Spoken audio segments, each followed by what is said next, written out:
What's up everyone, how you guys doing? And in today's video we'll be talking about Furina, the Hydro Archon who is about to rerun pretty soon. Now if you were to ask me personally, is there a Genshin character that deserves to be called like a must pull? In my opinion, there isn't any. I don't think any character is a must pull, but if there's one that's pretty damn close to it, I think Furina is one of those characters.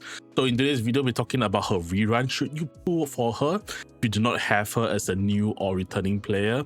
And if you do have her, should you hyper invest into her with Constellations and her weapon? Now, we'll also be talking about some of the team stuff like that. So without further ado, let's get this video started. Now, Furina is a Hydro sub DPS sword character, and she does a pretty good job at both. So for the very first part, her skill, right? Very good off-field Hydro damage. She summons the 3 members of the Salon Solitaire. These 3 members have different attack speeds. The slower ones would also do more damage. The faster one would do less damage, so on and so forth. But the main thing about this is that yes, they scale off a HP, and they do decent damage if you level up the trace. Not the talent, sorry. Not trace, the talent. Well, one of the other things about the Salon Solitaire members is that whenever they attack, they do drain your HP. They do drain it from max until to a cap of 50%. So once you hit 50%, they do not drain, but they also lose out on the second half of their passive of the ability, which is that if you have members above 50%, they do more damage. Now you may be wondering why her members draining your HP is pretty good. Because it sounds like you're just hampering yourself. Now there is an artifact set first and foremost. One of the good things about this is that there's an artifact set called the Marachuse Hunter. What this is on the 4 piece, where your current health decreases or increases. We'll just call this your health being manipulated. You will get an increase of crit rate, for 12% for 5 seconds, and this maxes out at 3 stacks, effectively 36% crit rate, which is pretty good, because obviously this means that your characters can focus on other stats, and Furina makes it very easy to manipulate the HP so they will get the crit rate as desired. The second part of this obviously ties this into her burst, the Let the Peoples Rejoice. What this is that Furina enters the entire team into the universal reverie state. The goal of this state is to hit 300 fanfare stacks. So what are fanfare stacks? Basically take one fanfare stack as 1% of health that's being lost or gained. What this happens is that for every stack, you increase your damage and also the healing bonus for your team. Now, generally the healing bonus is like kind of because it's healing bonus, but the damage bonus does ramp up quite a bit. And by how much? Now, first and foremost, let's talk about the mechanics as we mentioned in tandem with the skill. Because the skill only drains up to 50% for your entire team, what this means is that effectively your team can get about 200 stacks of this fanfare by having your health go down by 100% to 50.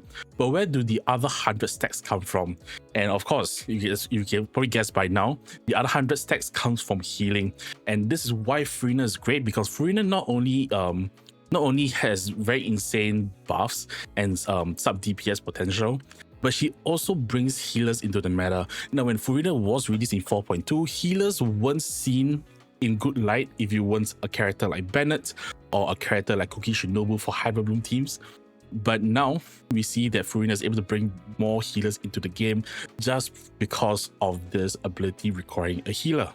And of course, more AoE healers, team-wide healers, will benefit more because obviously you're healing 4 people instead of 1.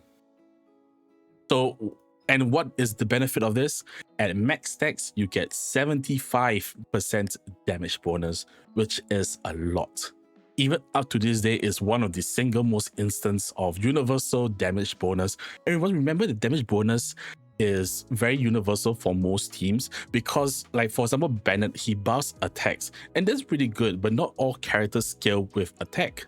So obviously this can be good for characters who are HP scaling or defense scaling as well. That being said, even for single target healers, you do build them up to heal very big and very well. They do work very well with Furina's passive as well. And also the first A1 passive, whenever you overheal, basically your max health and you have healing, you were able to spread the healing out to your other members as well over a period of time. And lastly, the A4 passive just means that the higher Furina's health is, the more damage the Salon members will deal.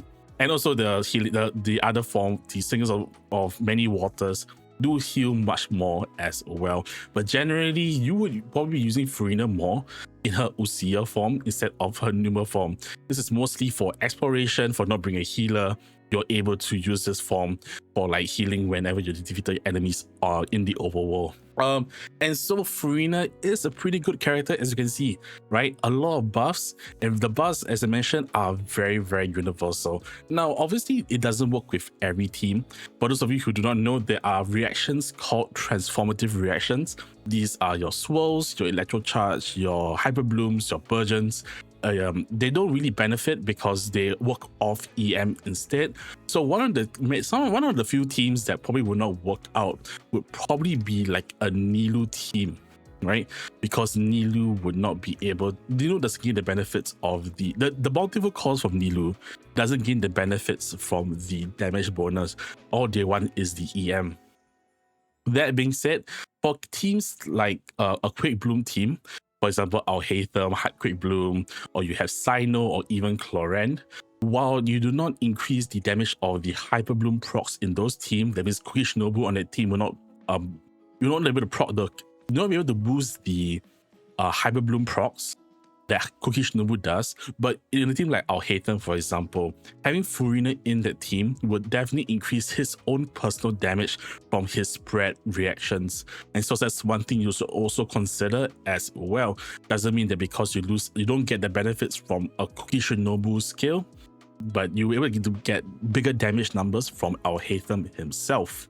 And all in all, I think that Furina's kit is very good. It's also, as mentioned, once you get the gist of it, it can be simple to understand. You know, you have health manipulation. You really want the healer with you to be able to not only sustain your team because they're losing health, but you also wanted to proc the stacks of the fanfare stacks that you get from the burst that you otherwise cannot get once you have drained your health to its maximum. And as mentioned, works very well in many teams. Now, I know that people are going to mention about this one character, but we really talk about how she doesn't really synergize with teams that rely on transformative reactions, like for example, the Nilou Bloom team. People are going to mention, and I know people are going to mention this, Arlecchino. Now, the reason why Arlecchino and Furina don't work that well, I wouldn't call them anti-synergy, but they don't work very well because obviously of Arlecchino's trace, where she can only be healed with her burst. This means that not only are you putting Arlecchino at risk by draining her HP without any healing possible, but it also means that it's very hard to get these stacks on Furina's fanfare. So they generally don't really work until you have Furina at like C2. Now, it's more of like you need to get over a lot of hoops to make them work pre-C2, and that's why many people would rather use other Hydro characters like Xingqiu or Yelan, or even to work into other teams like Melt, Chevreu's Overload, or even Monopyro. That being said, just because it doesn't work with Arlecchino does not mean that Furina is a bad character. As mentioned, she works in so many other teams, especially ever since her last rerun. Now, let me just go back to this screen and talk about the characters since her last rerun in 4.7, right? Who came out since then? Well, Emily came out. Emily doesn't really work that well, but Emily is more of a sub DPS or teammate to Kinish who actually works well with Furina because she can activate the Burgeon, which obviously he can exploit. Mualani also appreciates it because she can't really work with Bennett, so the damage bonus from Furina works very well with Mualani.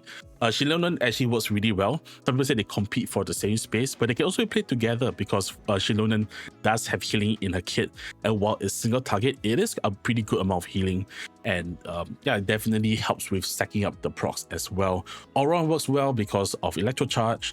Tasca, best team, once Furina. Sitlali, people say they compete, but they can also play together because Sitlali also boosts hydro damage after a freeze. Malvika, even though she would prefer Sitlali, Furina can be pretty good with her as well. And last but not least, Yume Mizuki works well because she's not only a healer, but in most taser teams, most electro charge teams, you do want a hydra, an animal driver, and Mizuki can fulfill that as well. And as a healer, she can also get the fanfare stacks very nicely to the team. And so I think just to go generally around the builds, best in slot, definitely the Golden Troop. It is in the same artifact domain as the Marashuse Hunter, so it makes it very efficient to farm for your main DPS as well. 70% damage bonus is always going to be nice on the scale, especially if she's off field. And generally how I like to build her, this is how I have her built, is that I have her on an obviously crit. I build her with crit, with HP, with energy recharge. The reason why you want to have energy recharge is because the burst is so strong that you really want to be able to burst whenever you can.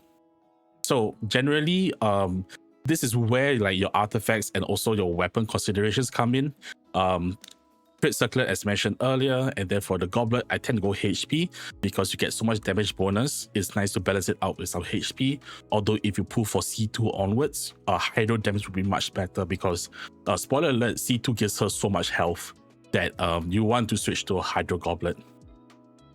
And for the sense is depending on what weapons you use. If you use a HP sense, you want an ER weapon. If you're using like a damage based weapon for the sense, you would then revert to an ER sense instead. So for me, for a weapon, I have the Flu Sondre, and that is why for my artifact I use the HP sense. Now, talking about weapons, right?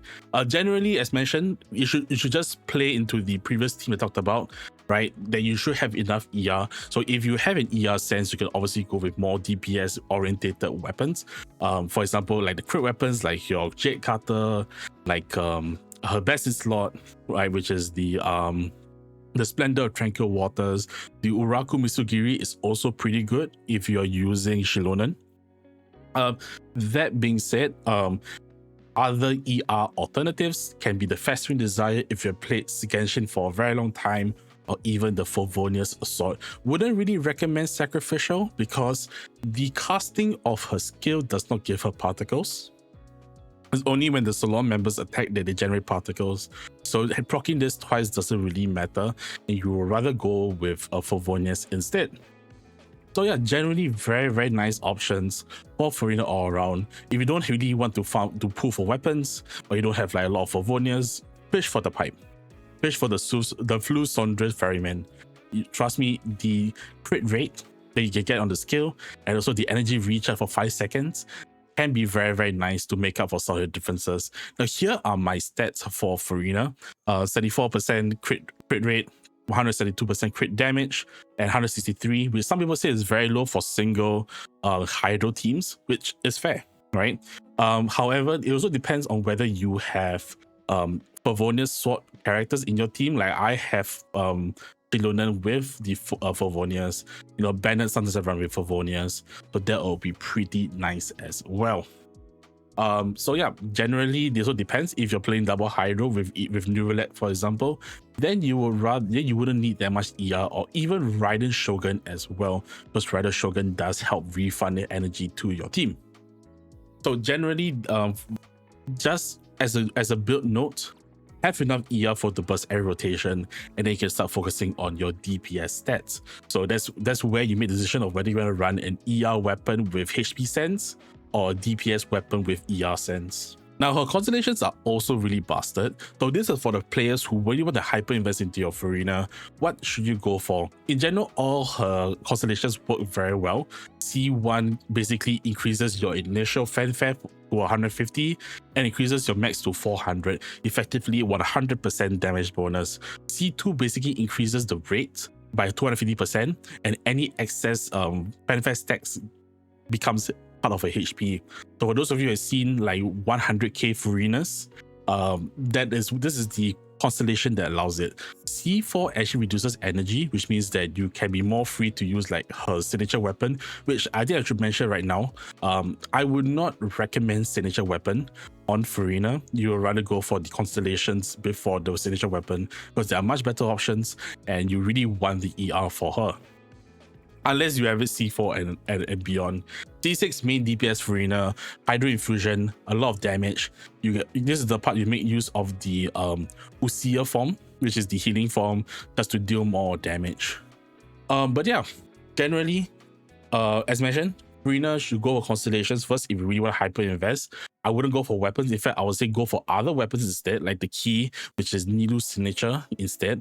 But that being said, for Furina, she has a lot of free-to-play choices for weapons, and it's better to hyper-invest into her by pulling for Constellations. For me, I do have Constellation 1.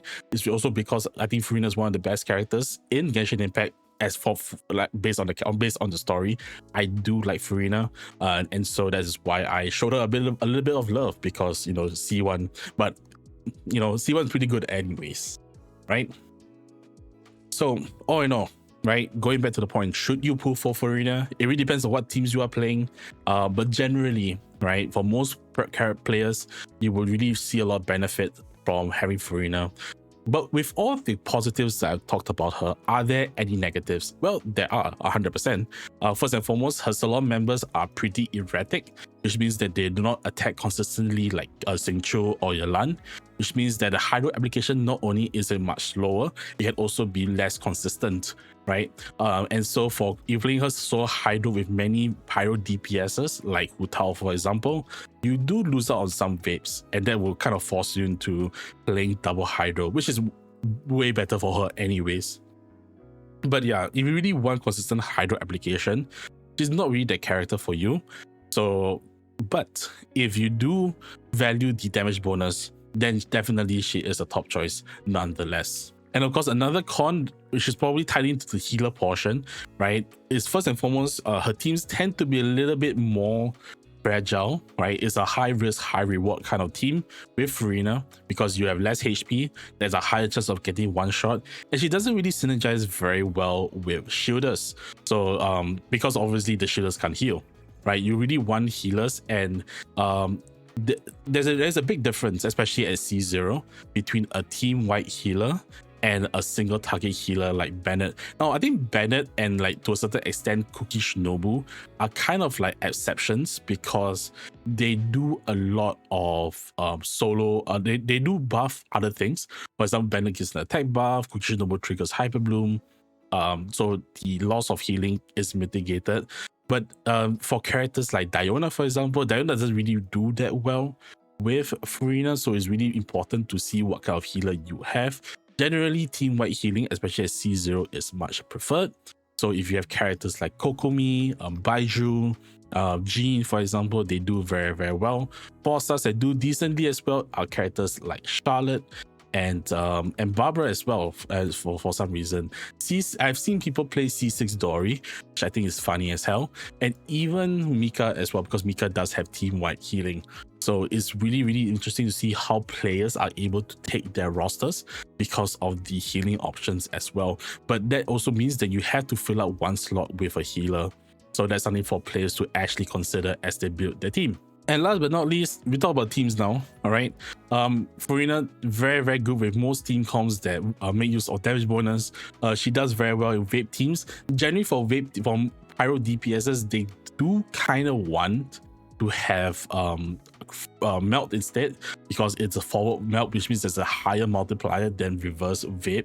That being said, it is still pretty decent, especially with the additional damage bonus that you give. So, you know, with Malvika, for example, she does very, very well in those team comps. Other teams that do very well with Furina is obviously a freeze team. Freeze teams do very well, especially if you were to put in the healer. In this case, I have Charlotte and Shilunan that do very, very nicely against the Abyss. One thing to take note is that freeze doesn't benefit from EM like the way that melt, vaporize, or even spread does. So having the damage bonus from Furina actually is a lot, is actually very appreciated for freeze characters like Ayaka and Risley, who's also rerunning. And of course, we mentioned about the quick bloom teams. Let's talk about the let's all right over here. Right, talk about it mainly. Although you're not going to increase the hyper bloom damage from Kokishinobu, your main carries like your Alhaitham, your Sinos will definitely appreciate the additional damage that's given. What else? In the Geo team, she works very well as well. This is a Navia team. This is one of her best teams, in my opinion. If not her best team, with Shilunan, Bennett, and Furina. Two healers to make up for the lack of healing on Bennett's side. It's going to be very nice. Obviously, there's also another con with Arataki Ito. Imagine Ito's right over here. And then they use Yelan right over here as well. So it's a double Yelan with Furina Core, and then there's Shilunan and Ito as well. Works also very well with the maid of the Knights of Favonius, which is Noelle, because Noelle on her, she's able to heal while she's attacking.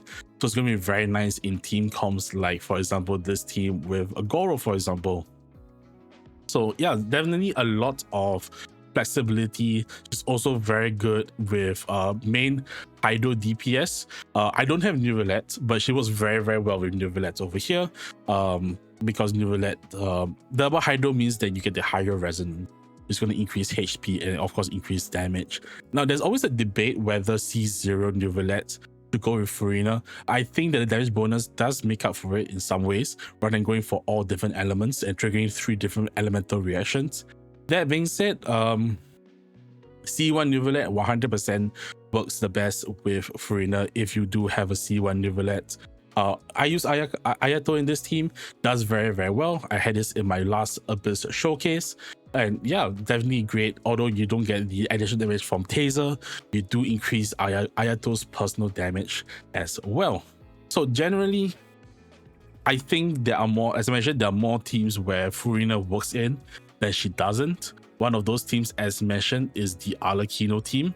I thought a lot about it and I wouldn't repeat it. It's just that you have to jump through a lot more hoops as well. And lastly is the Nilo Bloom team, which doesn't really benefit from buffing which doesn't really buff the Dendrocos. Personally, I enjoy Furina, and I think that she is obviously character-wise one of the best characters in the game.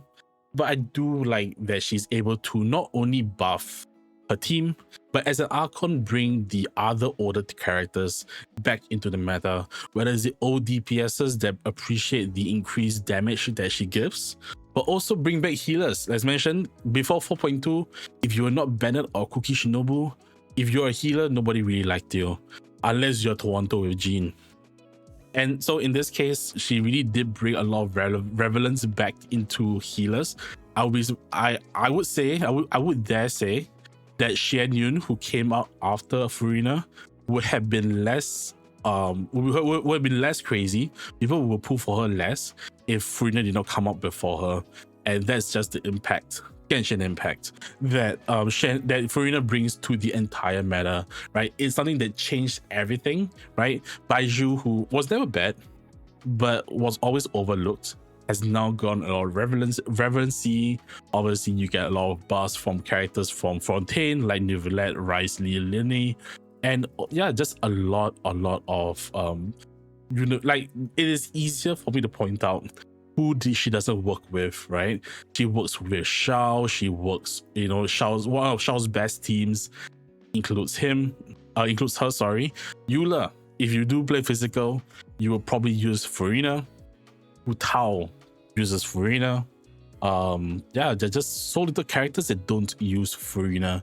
To mention, there's like only 2 I can think of, which is the Nilo teams and to a certain extent the Arlecchino teams. So that being said, right, I think that Furina I've hardly ever dropped Furina out of my Abyss teams. She does so much work for me. Yes, I do have C1, but I think that even a C0 shows doing in the work, and you know, as mentioned, great character, and it's something that I would recommend. Obviously, if you don't want to play her, don't pull for her. But hopefully this video really helps to like put your mind into perspective on whether you want to actually pull for the Hydro Archon. So that's that for this video. Appreciate you guys dropping in. Hope you guys are having a great day, and hope you guys continue to stay safe, stay healthy, all that good stuff. And do know that I stream live on Twitch, in the description below. I'll see you guys next time. Until then, stay healthy, stay safe, be good to yourselves and the people around you. I'll see you guys next time. Bye.